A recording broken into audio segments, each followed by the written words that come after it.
Welcome back, everyone. My sibling shared a video with me of a From Software style Sailor Moon game they found online. And of course, I was immediately interested. My god, the design is absolutely gorgeous. Stunning. No wait, beautiful. And finally, it was so creative. Y'all need to check out the creator and support their channel.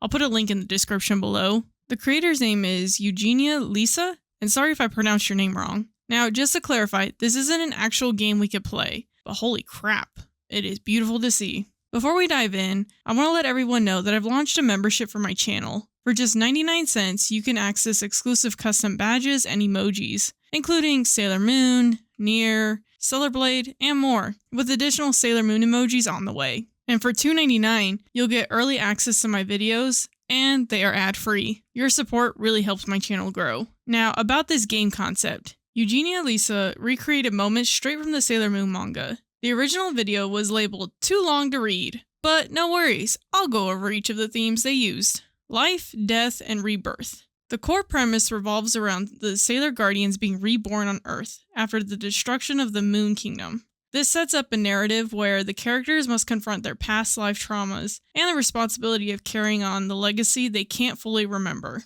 We saw this explored more in the manga, especially when the Guardians first met Rei. She questioned why she had to help everyone when she didn't even remember her past life. She was a busy girl with her own life to live. Similarly, we saw this struggle with Usagi as well. They were just teenagers, not even in high school, trying to navigate life. From time to time, the question arose, why do we risk our lives? Heavy burden of leadership. Sailor Moon is thrust into the role of savior, responsible for both Earth and the remnants of Silver Millennia. She struggles with self-doubt, the fear of making the wrong choices, and the immense pressure of protecting those she loves. All the Sailor Guardians are burdened with the responsibility of saving the entire universe at an incredibly young age. I remember a scene from the 90s anime when the Guardians learned the truth about Tuxedo Mask and Usagi was the princess. Overwhelmed by self-doubt and the loss of Tuxedo Mask, Usagi broke down, until Rei had to slap some sense into her. Throughout the story, we see Usagi repeatedly stepping up as leader to protect those she loves. One moment that has always stuck with me is from Sailor Moon Cosmos movie. When facing Lethe, Usagi accepts the gravity of her role, telling her to do what she must. If that means killing Sailor Moon, then so be it, because Usagi is there to end the war. She understands that she must fight in order to bring peace. Existential threat and cosmic horrors. Faced with terrors beyond human comprehension, such as Queen Metalia and Sailor Chaos, the Sailor Guardians must confront the potential insignificance of individual will. Yet, they persevere, proving that striving for hope can still shape destiny. Sailor Moon has plenty of villains that would be perfect for a game like this. Honestly, the mention of Sailor Chaos alone would make for one hell of a boss fight. Trauma and emotional struggles. Hotaru grapples with the physical fatality, social isolation, and an internal power so destructive it could end the world. Her storyline explores the themes of body horror, self-acceptance, and the trauma of being feared by those around her. Hotaru is a perfect example for a dark fantasy game. We saw exactly what was described. She struggled with her body after the accident, and it terrified those around her. Just look at Chibiusa's reaction when she first saw it. She ran away in shock and fear, though she quickly came around and tried to apologize. That moment highlighted the isolation Hotaru's faced. Beyond that, we saw the others feared her. No one at school wanted to talk to her, and even the Outer Guardians saw her as a threat, willing to kill her to prevent the rebirth of Sailor Saturn. We later learned that Saturn was never meant to return. Both she and Hotaru were supposed to die in that fire. Instead, what emerged was Mistress 9. Existential loneliness. Characters like Sailor Pluto, and even Usagi at times, experience profound isolation, whether it's guarding a cosmic portal for centuries, or feeling set apart by destiny. This solitude raises the question of how one finds connection and identity in a vast, often different universe. Sailor Pluto, along with the other Outer Guardians, is a perfect example of this. She was never meant to be seen by the other Guardians, as her role required her to exist in solitude, protecting time and space. Chibiusa became her only friend. The same can be said for Uranus and Neptune. In Sailor Moon Crystal Season 3, we saw the three of them in isolation, tasked with protecting the galaxy from outside threats. The only thing that kept them going was remembering the light from their princess. By the time we reached the Eternals movies, Hotaru spoke about how they had been reborn on Earth with a new mission. They no longer had to protect the princess from afar. They could now fight alongside her. For the first time, they weren't isolated from the others they cared about. As for Usagi, I believe this reference speaks to how she and Mamoru are constantly pulled apart by destiny, yet they always find a way back to each other. We saw this clearly in Sailor Moon Crystal Season 1.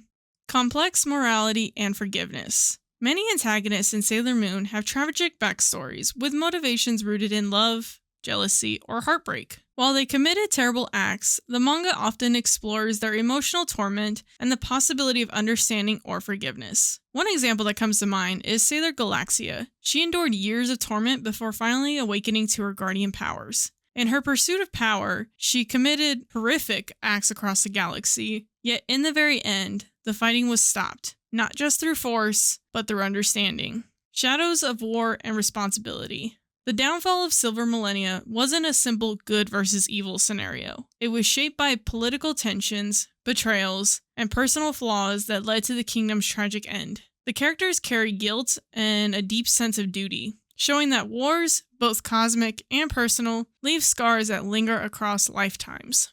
This is especially true in the Sailor Moon universe. Take Sailor Venus, for example. She struggled with this heavily in the manga. Though she defeated Queen Beryl in their past life, she was still unable to protect her princess. This failure weighed on her, and we saw the tragic effects of it when Sailor Moon attempted to take her own life again in Sailor Moon Crystal. The Outer Guardians also carried this burden in the Infinity Arc. They blamed themselves for allowing the enemy to break through. While we know it wasn't their fault, they hadn't even been reborn yet, they still felt an overwhelming sense of guilt and responsibility. They were determined to protect their princess at all costs, not wanting to place that burden on the Inner Guardians. Psychological toll. Repeated battles against overwhelming darkness, the burden of maintaining hope, and the trauma of witnessing comrades fall all take a deep mental and emotional toll. This highlights that heroism isn't just about physical bravery, it's also about the struggle to remain mentally whole in the face of despair. Sailor Cosmos embodies this theme. She lost her friends and loved ones over and over again, slowly losing hope in her endless battle against Sailor Chaos. We saw a similar breakdown in Sailor Moon towards the end of Cosmos. One by one, she lost her friends, only for them to return as enemies she was forced to fight. Then Galaxia threw them into the cauldron, breaking her completely. In that moment, she was left questioning what was even left to fight for. This concept can work incredibly well in a From Software style game. The way From Software tells stories, requiring the players to explore the world and piece together character lore, would be a perfect fit for the depth and emotional weight of Sailor Moon. Now, as whether all of these themes could fit into a single game or would need to be split into multiple games, that's a great question. It all depends on the scope of the game. If done right, a single game could weave all of these themes into its narrative, with different arcs focusing on various aspects of the Sailor Moon universe. However, if the goal is to deeply explore each theme and character, breaking it into multiple games, each tackling a different era or storyline, might be the better approach. What do you think? Do you think all these themes could fit into one game, or would they have to split them into multiple games? Now, taking a look at the work they did, it's absolutely stunning and beautiful. You could tell the creator loves this series and put so much thought and effort into this concept. The ruins of the Fallen Moon Kingdom are breathtaking. I even love the menu screen they created. The first area we get to explore is the Chapel of Princess Serenity, and I would love to explore this area more. In this concept, the goal is to reach the Moon Kingdom where the royal family once lived. I completely lost my mind when I saw the statues of the other guardians on the bridge. When you get a closer look, they're wearing their princess outfits, like we saw in the Eternal movie and the manga. This is my personal favorite moment in this series, so I was over the moon. And yes, pun intended. The amount of detail the creator put into this is incredible, even giving each of them their weapons. We see Uranus with her blade, Neptune with her mirror, Mercury with her harp, and even Venus with her chain. What does everyone think of this? The creator then mentions that after crossing the bridge, you encounter a boss fight, a creature that's a chimera, a fusion of Artemis and Luna. It's terrifying, and honestly, it's really sad to think that these two became a monster. But after defeating it, we see Artemis back to normal, near the statue of Princess Venus, which makes it even sadder. He tells you the story of the tragic fall of the Moon Kingdom and what happened to Princess Serenity. Another cool aspect is the sword in the stone at the center of the room. This is the Sword of the Silver Crystal. The creator went above and beyond by surrounding the sword with 4 epitaphs representing the inner guardians: Mercury, Mars, Jupiter, and Venus. Apparently, the idea is that you light the fire, the guardians will return to defend the Moon Princess once again. Next, we see Luna next to the sword. The creator explains that the Moon Kingdom fell into twilight, a half-existence where nightmares bleed into reality. The creator's idea is that each of these plates would take you to a world where the princesses are held prisoner. Once you freed the inner guardians, Venus would pull the sword out just like in the manga and free it. The creator mentions that this is only the beginning of the journey, and I absolutely loved the effect that they created to show the corruption around the statue of Princess Serenity. What caused it? What happened to the princess? And where are the outer guardians? Now I ask you all to please go support this person's channel and their work. They are so talented and absolutely deserve this support. I would be more than happy to play a game like this. I haven't played a From Software game since Bloodborne came out, but I would pay money to see this become a reality. On their channel, they also included a behind-the-scenes content showing how they made all this, so make sure you guys go check that out too. What do you all think of this? Would you pay to play a game like this? Let me know in the comments. Don't forget to hit that like button and the subscribe button to help support my channel. Also, I have a link in the description of my Discord as well. Thank you again for your continued support, and I'll see you guys next time. Bye.